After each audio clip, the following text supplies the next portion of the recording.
এই কিছুদিন আগে একটা বাহাস হয়ে গিয়েছে, আপনারা দেখেছেন কি জানি না, এটা বাহাস হয়ে গিয়েছে আহলে হাদিসের সঙ্গে সুন্নি বিরাদার রাহুল শেখ জেনারেল আগে হিন্দু ছিল, গায়ের মুসলিম ছিল, সে মুসলিম হয়েছে, তার সাথে বাংলাদেশের এক সুন্নি আলেম মনে হচ্ছে আলী হোসেন ওসামা আমাদের সুন্নি ভাইয়ের সঙ্গে বাহাস হয়েছে, নামাজ 20 রাকাত না 8 রাকাত, এই নিয়ে বাহাস হয়েছে। তা ফেসবুকে খুব প্রচার হচ্ছে যে সুন্নিরা হেরে গিয়েছে। বাহাসটা এই জন্য ছিল না যে তারাবি 20 রাকাত না 8 রাকাত, তারা বাহাসটা এই জন্য ছিল যে হযরত ওমর রাদিয়াল্লাহু তাআলা আনহু তিনি কত রাকাতের আদেশ দিয়েছিলেন, কত রাকাতের আদেশ দিয়েছিল। ওই যে বক্তাটা আহলে হাদিসের যে বক্তাটা, সে বলে আমি উসুল বুঝি না, সে বলে আমি মাযহাব মানি না, কিন্তু তাকে একটা প্রশ্ন করা হয়েছিল একদিন, আমার কাছে ভিডিওটাও আছে, ভিডিওটা আমি দেখাতে পারবো। তাকে প্রশ্ন করা হয়েছিল, প্রশ্নটা আমি মুখে বলতে পারবো না কারণ একটা গোপন। তাকে প্রশ্ন করা হয় এই বিষয়টা কি, হাদিস কোরআন থেকে, তারা তো হাদিস আর কোরআন ছাড়া কিছু মানে না, তারা হাদিস মানে আর কোরআন মানে, তারা এছাড়া অন্য কিছু মানে না। তারা জানে রাসূলের হাদিসে আছে মানবো, সহিহ হাদিস পেলে মানবো, কোরআনের আয়াত থাকলে মানবো, এছাড়া উসুল টুসুল মাযহাবটা তো আমরা মানি না। তখন ওই প্রশ্নটা এমন একটা প্রশ্ন করেছে, বাধ্য হয়ে ইমাম আবু হানিফা রাহিমাহুল্লাহ তাআলা, ইমাম আহমদ বিন হাম্বল রাহিমাহুল্লাহ তাআলা তানাদের কিতাব থেকে উত্তরটা দিতে হয়েছিল। আমার কথা হচ্ছে তুমি মাযহাব মানো না, তানাদের কিতাব থেকে তুমি কেন দলিলটা দিচ্ছ, তুমি হাদিস থেকে দাও দলিল। আকায়েদের বিষয় এই কিতাবের ভিতরে দেখতে পাওয়া যায় হযরত ইমাম তাহাবী রাহিমাহুল্লাহ তাআলা শাফাআতকে 3 ভাগে ভাগ করেছেন। শাফাআতকে 3 ভাগ, অপর riwayate এসেছে 2 ভাগ। এক শাফাআতে সুগরা, দ্বিতীয় নম্বর হচ্ছে শাফাআতে কুবরা। একটা ছোট শাফাআত, একটা বড় শাফাআত। এই বড় শাফাআত যেটা, শাফাআতে কুবরা যেটা, শুধুমাত্র আমার আপনার রাসূল নূরে মুহাম্মাদি আখিরি জামানার নবীর জন্য খাস। একবার জোরে বলেন সুবহানাল্লাহ। শাফাআতে সুগরা যেটা, আল্লাহ পাক ময়দানে মাহশরের দিনেতে তানার অনেক মাহবুব বান্দাদেরকে এই দরজাখানা দেন। তাদের ভিতরে আল্লাহর মাহবুব বান্দা, আল্লাহর অনেক ওলি বান্দাদেরকে এই দরজা।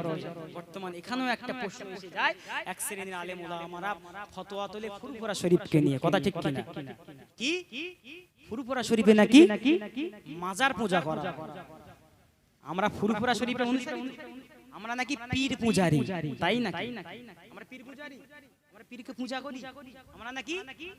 এক নেমো খারাপ বক্তা সে বলছে ফুরফুরার মাজারে নাকি আগরবাতি দেওয়া। আপনারা দেখেছেন ফুরফুরার মাজারে কোন জায়গায় আগরবাতি?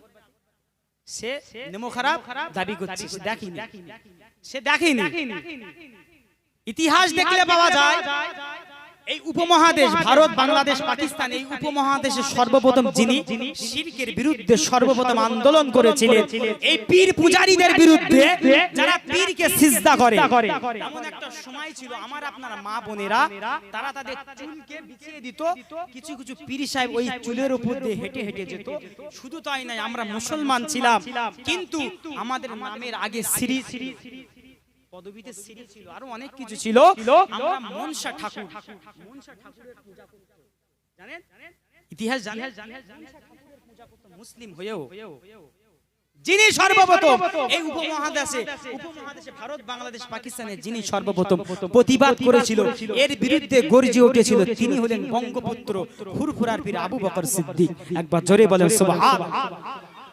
তানাকে ফতোয়া দেয় কি তিনি নাকি পীর পূজারী।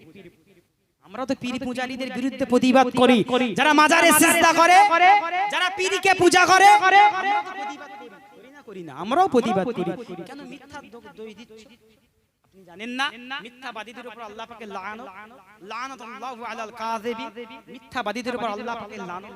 যাই হোক, আমরা মানি হাক্কানি আল্লাহর ওলিদেরকে। একবার জোরে বলেন সুবহানাল্লাহ।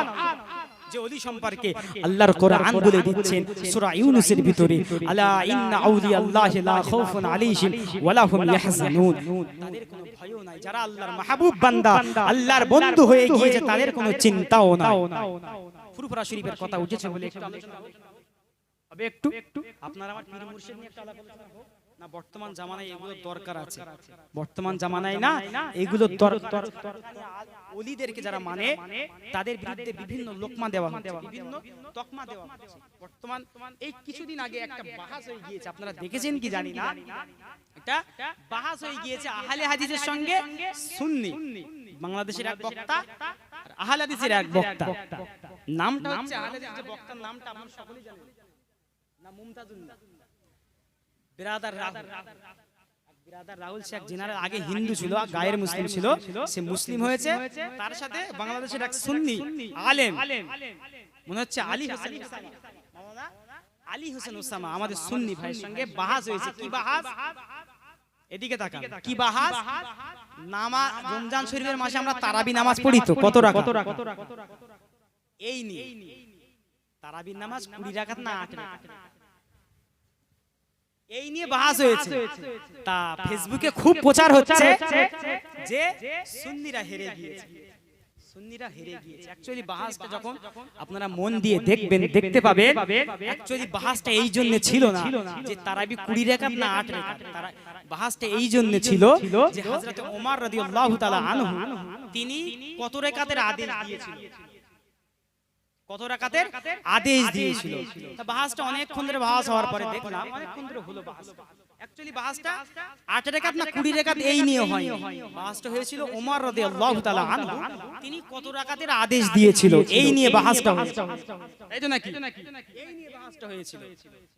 এক শ্রেণীর ভাইয়েরা তারা দেখি বলে বেড়াচ্ছে যে সুন্নিরা হেরে গেছে। ভাই একটা সামান্য জেনারেল শিক্ষিত, সে উসুল সম্পর্কে কিছু বোঝে না, সে জেনারেল শিক্ষিত একটা বক্তা, সে উসুল কি সে জানে না, হাদিসের প্রকারভেদ উসুলের মানে অনেক ব্যাপার আছে সেটাও জানে না, সে নিজেই জানে যে উসুলটা কি। তার সঙ্গে বাহাসে আমাদের সুন্নি ভাই যে বসেছিল সে বারবার বোঝাচ্ছে কিন্তু সে বোঝেনি। যাই হোক, এই বিষয় নিয়ে একটা বাহাস হয়েছিল, আমার ওটা বলার উদ্দেশ্য নয়, উদ্দেশ্য এটাই ওই যে বক্তাটা আহলে হাদিসের যে বক্তাটা সে বলে আমি উসুল বুঝি না, সে বলে আমি মাযহাব মানি না, কিন্তু তাকে একটা প্রশ্ন করা হয়েছিল একদিন, আমার কাছে ভিডিওটাও আছে, ভিডিওটা আমি দেখাতে পারবো। তাকে প্রশ্ন করা হয়েছিল, প্রশ্নটা আমি মুখে বলতে পারবো না কারণ একটা গোপন।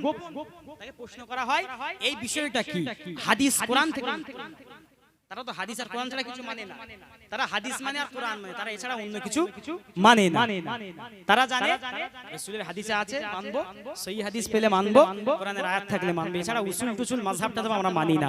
তখন ওই প্রশ্নটা এমন একটা প্রশ্ন করেছে, বাধ্য হয়ে ইমাম আবু হানিফা রাহিমাহুল্লাহু তাআলা, ইমাম আহমদ বিন হাম্বল রাহিমাহুল্লাহু তাআলা তানাদের কিতাব থেকে উত্তরটা দিতে হয়েছিল। আমার কথা হচ্ছে তুমি মাযহাব মানো না, তানাদের কিতাব থেকে তুমি কেন দলিলটা দিচ্ছ, তুমি হাদিস থেকে দাও দলিলটা।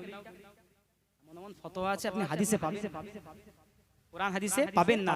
আল্লাহর নবী সাহাবী হযরতে মুআজ বিন জাবাল, হযরতে মুআজ তিনি যখন ইয়ামেনের গভর্নর হিসেবে গিয়েছিল, তানাকে প্রশ্ন করা হয়েছিল, আল্লাহর নবী প্রশ্ন করেছিল, বাবা মুআজ তুমি সর্বপ্রথম ইয়ামেনে গিয়ে কিসের উপর ভিত্তি করে বিচার করবে? বললেন কোরআন, আল্লাহ পাকের কোরআন।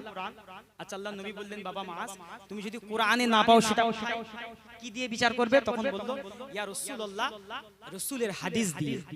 আল্লাহর নবী আবার প্রশ্ন করলেন বাবা মুআজ যদি রাসূলের হাদিসে না পাও, তখন মুআজ বলেন ইয়া রাসূলুল্লাহ আমার বুদ্ধি বিবেক দিয়ে, আর এই বুদ্ধি বিবেকটাই হচ্ছে ইজমা কিয়াস। একবার জোরে বলো সুবহানাল্লাহ।